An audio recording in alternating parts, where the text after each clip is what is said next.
दोस्तों, इच्छा और जिज्ञासा दो ऐसी चीजें हैं जो कभी खत्म होने का नाम ही नहीं लेती। हम जितना अंतरिक्ष के बारे में जानते जा रहे हैं, हमारी जानने की जिज्ञासा और ज्यादा बढ़ती जा रही है। वैसे क्या आप जानते हैं कि एक समय प्लूटो यानी यम हमारे सोलर सिस्टम का नवा ग्रह हुआ करता था, लेकिन अब वो प्लेनेट नहीं है। पर आखिर क्यों और कैसी है प्लूटो और उसके पार की दुनिया? आइए इन रहस्यों को एक एक करके विस्तार से जानते हैं। साथियों, 19 जनवरी 2006 को अमेरिकन स्पेस एजेंसी नासा ने न्यू होराइजन्स नाम का एक यान छोड़ा। यह यान 9 साल की एक लंबी रेस के बाद 14 जुलाई 2015 को 14 किलोमीटर प्रति सेकंड की गति से आगे बढ़ता हुआ प्लूटो पर कई ऐसे बड़े बड़े बर्फ के मैदान और उबड़ खाबड़ घाटियों का मंजर दिखा रहा था जिसके बारे में वैज्ञानिकों ने कभी सपने में भी नहीं सोचा था। दोस्तों, प्लूटो पृथ्वी से करीब 5 अरब किलोमीटर की दूरी पर स्थित है। ये दूरी इतनी ज्यादा है कि काफी समय तक हमें प्लूटो और उसके पार की दुनिया के बारे में ठीक ठीक कुछ पता नहीं था। जब वैज्ञानिकों ने आसपास के प्लैनेट्स पर सैटेलाइट्स भेजकर उनका अध्ययन करना शुरू किया तो उनके मन में प्लूटो को लेकर भी जिज्ञासा हुई और उन्होंने प्लूटो और उसके पार की दुनिया के बारे में पता लगाने के लिए एक मिशन भेजने का प्लान किया। लेकिन किसी भी सैटेलाइट्स के लिए ये मिशन इतना आसान नहीं होने वाला था, क्योंकि प्लूटो तक पहुंचने के लिए पृथ्वी और प्लूटो के बीच आने वाले सभी प्लैनेट्स और एस्ट्रॉइड्स का सामना सैटेलाइट्स को करना पड़ता। काफी कोशिशों के बाद आखिरकार 19 जनवरी 2006 को नासा ने न्यू होराइजन्स नाम का एक मिशन शुरू किया। न्यू होराइजन्स को प्लूटो और क्यूपर बेल्ट के बारे में अधिक जानकारी देने के लिए लॉन्च किया गया था। 9 साल के लंबे सफर के बाद इसने 4 जनवरी 2015 को प्लूटो से जुड़ी जानकारियां पृथ्वी पर भेजना शुरू किया था। न्यू होराइजन्स ने 20 करोड़ 30 लाख किलोमीटर की दूरी से ही प्लूटो का अध्ययन करना शुरू कर दिया था। इसने प्लूटो और उसके मून चारोन की फोटो भी खींची थी। हालांकि ये फोटो काफी दूर से खींची गई थी, जिस कारण ये धुंधली थी। लेकिन इस ब्लैक एंड व्हाइट फोटो में प्लूटो अपने मून चारोन की तुलना में काफी छोटे आकार का लग रहा था। जैसे जैसे न्यू होराइजन्स प्लूटो की तरफ बढ़ता गया, उसके द्वारा भेजी जाने वाली तस्वीरें भी साफ होती गयी। इसके बाद की खींची तस्वीरों में प्लूटो और उसके 2 मून निक्स और हाइड्रा भी दिखाई दे रहे थे।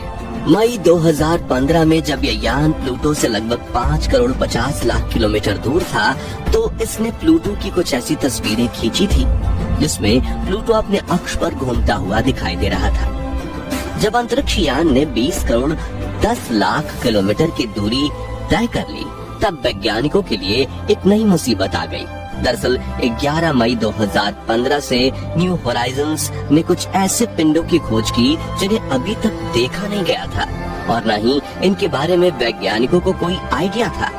इन पिंडों की यान से टकराने की आशंका वैज्ञानिकों के लिए चिंता का मुख्य विषय बन गई थी। जून 2015 में 1 करोड़ 80 लाख किलोमीटर दूरी से ली गई प्लूटो की इस तस्वीर में प्लूटो का वो हिस्सा दिखाई दिया जहां से न्यू होराइजन्स गुजरने वाला था। 4 जुलाई 2015 को न्यू होराइजन्स के सॉफ्टवेयर में कुछ खराबी आ गई, जिस कारण ये सेफ मोड में चला गया।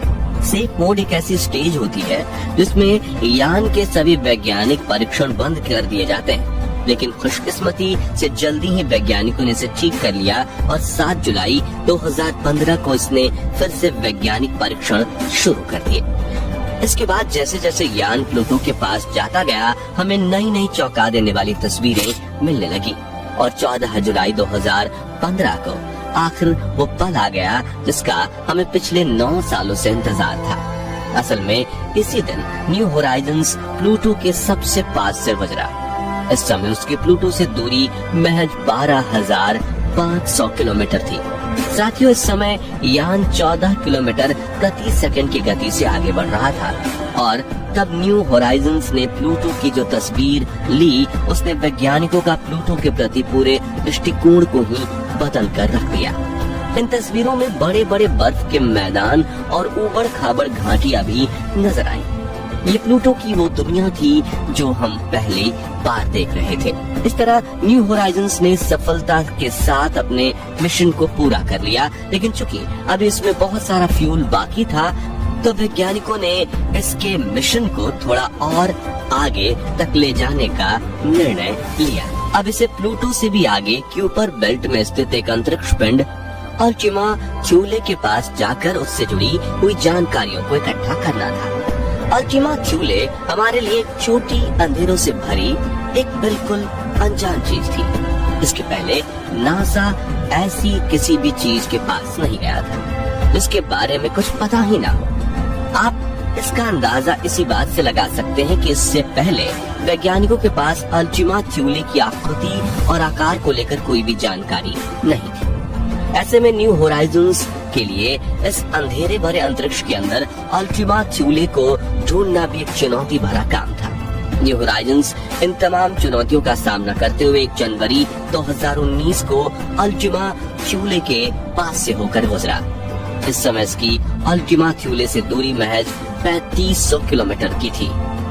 गुजरते समय न्यू होराइजन्स ने अल्टीमा थ्यूले की कई तस्वीरें ली और इन तस्वीरों ने अंतरिक्ष से जुड़े कई जटिल रहस्यों से पर्दा हटा दिया। साथियों, खुशकिस्मती से 13 साल की लंबी अंतरिक्ष यात्रा के बाद न्यू होराइजन्स एकदम सही सलामत था और अभी इसके अंदर पर्याप्त मात्रा में फ्यूल भी बचा हुआ था। वैज्ञानिकों ने अंदाजा लगाया कि इस बचे हुए फ्यूल के साथ न्यू होराइजन्स आने वाले 10 सालों तक आसानी से काम कर सकता है और क्यूपर बेल्ट के और कई रहस्यों से पर्दा उठा सकता है। वर्तमान समय में न्यू होराइजन्स पृथ्वी से लगभग 43 एस्ट्रोनॉमिकल यूनिट की दूरी पर अपनी यात्रा कर रहा है। गौर करने वाली बात यह है कि पृथ्वी से सूर्य तक की दूरी को एक एस्ट्रोनॉमिकल यूनिट कहते हैं। यानी इस समय न्यू होराइजन्स की पृथ्वी से दूरी पृथ्वी से सूर्य तक की दूरी का 43 गुना है। इस समय से ये यान जिस रफ्तार से आगे बढ़ रहा है, अगर ये इसी रफ्तार से आगे बढ़ता रहे तो आने वाले 20 सालों यानी करीब 2043 तक ये हमारे सोलर सिस्टम को पार कर जाएगा और इंटरस्टेलर स्पेस में पहुंच जाएगा। हालांकि ऐसा नहीं है कि ये पहला ऐसा अंतरिक्ष यान है जो इंटरस्टेलर स्पेस में पहुंचने वाला है। इसके पहले भी 2 अंतरिक्ष यान वॉयेजर 1 और वॉयेजर 2 हमारे सोलर सिस्टम को पार करके इंटरस्टेलर स्पेस में जा चुके हैं, जो वैज्ञानिकों के लिए बहुत बड़ी उपलब्धि है। इंटरस्टेलर स्पेस अंतरिक्ष की वो जगह है जहां जाकर हमारे सूर्य का गुरुत्वाकर्षण ही खत्म हो जाता है। दोस्तों, न्यू होराइजन्स मिशन के अंदर वॉयेजर मिशन की तुलना में काफी उन्नत किस्म की तकनीक और उपकरणों का प्रयोग किया गया है। ऐसे में अगर न्यू होराइजन्स हमारे सोलर सिस्टम को पार करने में कामयाब हो जाता है तो ये यान इंटरस्टेलर स्पेस से जुड़े कई ऐसे सवालों के जवाब दे सकता है जो हमें वॉयेजर मिशन से नहीं मिल पाए थे। आपको बता दो कि प्लूटो की खोज 1930 में हुई थी और यह इंसानों द्वारा क्यूपर बेल्ट में खोजी गई पहली वस्तु थी। इसे उस समय 9वां प्लेनेट तो बना लिया गया था, लेकिन दूरी ज्यादा होने के कारण ये हमेशा हमारे लिए एक अजीब वस्तु था। प्लूटो सोलर सिस्टम के बाकी प्लेनेट्स की तुलना में काफी छोटा है। इसका मास पृथ्वी के चंद्रमा के मास का कुल 1/6 है, जबकि इसका वॉल्यूम हमारे चंद्रमा का 1/3 ही है। प्लूटो अपने ऑर्बिट में कभी कभी नेपच्यून के बहुत पास आ जाता है तो कभी दूर चला जाता है।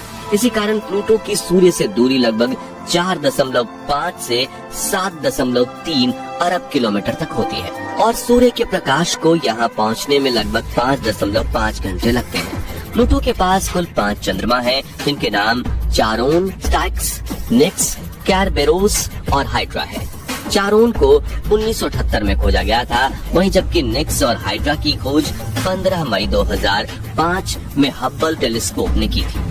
दोस्तों, हमारे सोलर सिस्टम में अब 8 प्लैनेट्स हैं जो लगातार सूर्य के चारों ओर चक्कर लगा रहे हैं।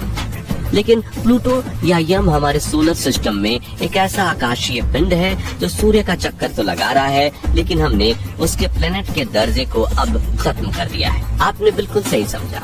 वर्ष 2006 से पहले प्लूटो हमारे सोलर सिस्टम का 9वां प्लेनेट था लेकिन 2006 में हुई अंतर्राष्ट्रीय खगोलीय संघ की बैठक में प्लूटो से प्लैनेट्स का दर्जा छीन लिया गया। उसे बौने ग्रह यानी कि डॉर्फ प्लैनेट की श्रेणी में शामिल कर दिया गया था। इसका कारण ये था कि प्लूटो ने अपने आसपास के क्षेत्र को साफ नहीं किया हुआ था, जो एक प्लैनेट होने के लिए जरूरी कंडीशन होती है। तो दोस्तों, ये थे प्लूटो और उसके पार की दुनिया के कुछ अनसुलझे रहस्य और अनसुने रहस्य। आपको क्या लगता है, new Horizons mission Interstellar space में पहुंच पाएगा या नहीं? हमें कमेंट करके जरूर बताएं। और अगर आप भी चाहते हैं कि इंटरस्टेलर स्पेस के रहस्यों से पर्दा उठना चाहिए तो वीडियो को लाइक और चैनल को सब्सक्राइब करें। अब मिलते हैं एक नई वीडियो में, तब तक के लिए गुड बाय।